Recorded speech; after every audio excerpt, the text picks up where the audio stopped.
Ready তুমি? হ্যাঁ breakfast ready, খেতে আসো। আসি। কে ফোন দিচ্ছে? আমার কলিগরা।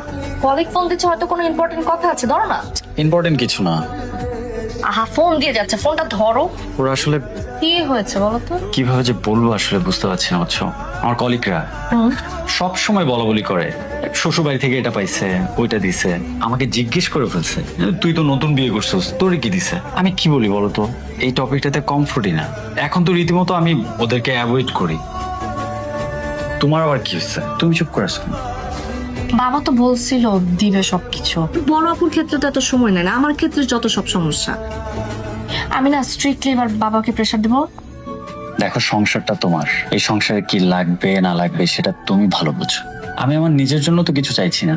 সো তোমার জিনিস তুমি কি আমার কাছ থেকে নেবে না তোমার বাবার কাছ থেকে নেবে, সেটাও তোমার ডিসিশন। সো আমি যেটা বলি সেটা হচ্ছে নিজের জিনিস, আবার বাবাও দিতে চাইছে। সো নিজের জিনিস যত তাড়াতাড়ি সম্ভব নিয়ে নিলেই ভালো। আজকে বাবার সাথে কথা বলবো, আমি এক সপ্তাহের মধ্যে তাকে সবকিছু দেওয়ার কথা বলবো। আমি জানি না কিভাবে দিবে, কোত্থেকে দিবে।